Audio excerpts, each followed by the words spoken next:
Okay, before I get into this new video, I just want to mention that I had a typo on this other last problem. I wrote equal to 0 right here.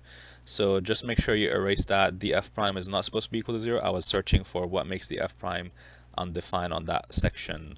So make sure you correct this, please, before you go on to the next problem.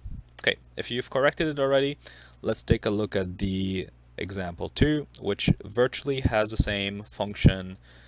So the only difference with example 2 is the interval is 0 to 3 instead of -3 to 1. So that's the major difference. So I'm just going to go ahead and copy paste everything I wrote already because everything is still going to be valid. So I'm just going to grab all of this stuff right here and just take it down to the next example. Let me do that. So there you go. This is the same exact work. Again, it's a closed interval. The critical numbers were 1 and -1. So what we're going to do now is decide which one of these critical numbers is within the bounds 0 and 3. So which one belongs in the interval 0 to 3? 1 works, -1 unfortunately does not work. So we're going to ignore it. We're actually going to pretend like it never happened.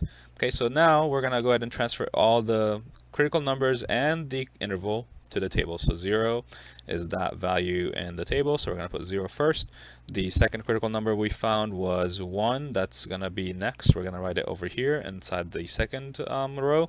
And finally, the third row of the table is going to have 3 because that was the end of the interval. So automatically with these new problems where you have a closed interval, you must include the start and the end of the interval. Okay, so at this time again, use your calculator to decide what the numbers are for the 0, 1, and 3. So plug the numbers into your calculator, put this in y1, and go to the table feature and figure out whether 0 is going to be positive, negative, or what number it's going to be, and so on and so forth.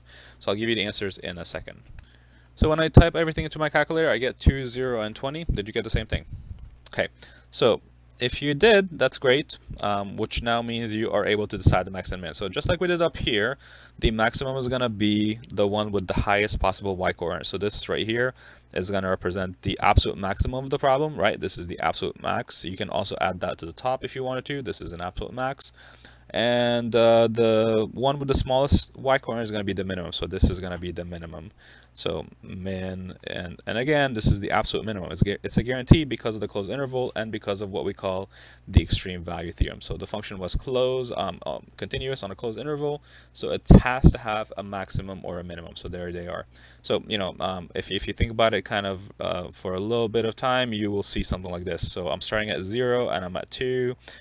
At 1 you're getting to 0, and at 3 you're becoming kind of 20. So the graph kind of looks like this on the interval.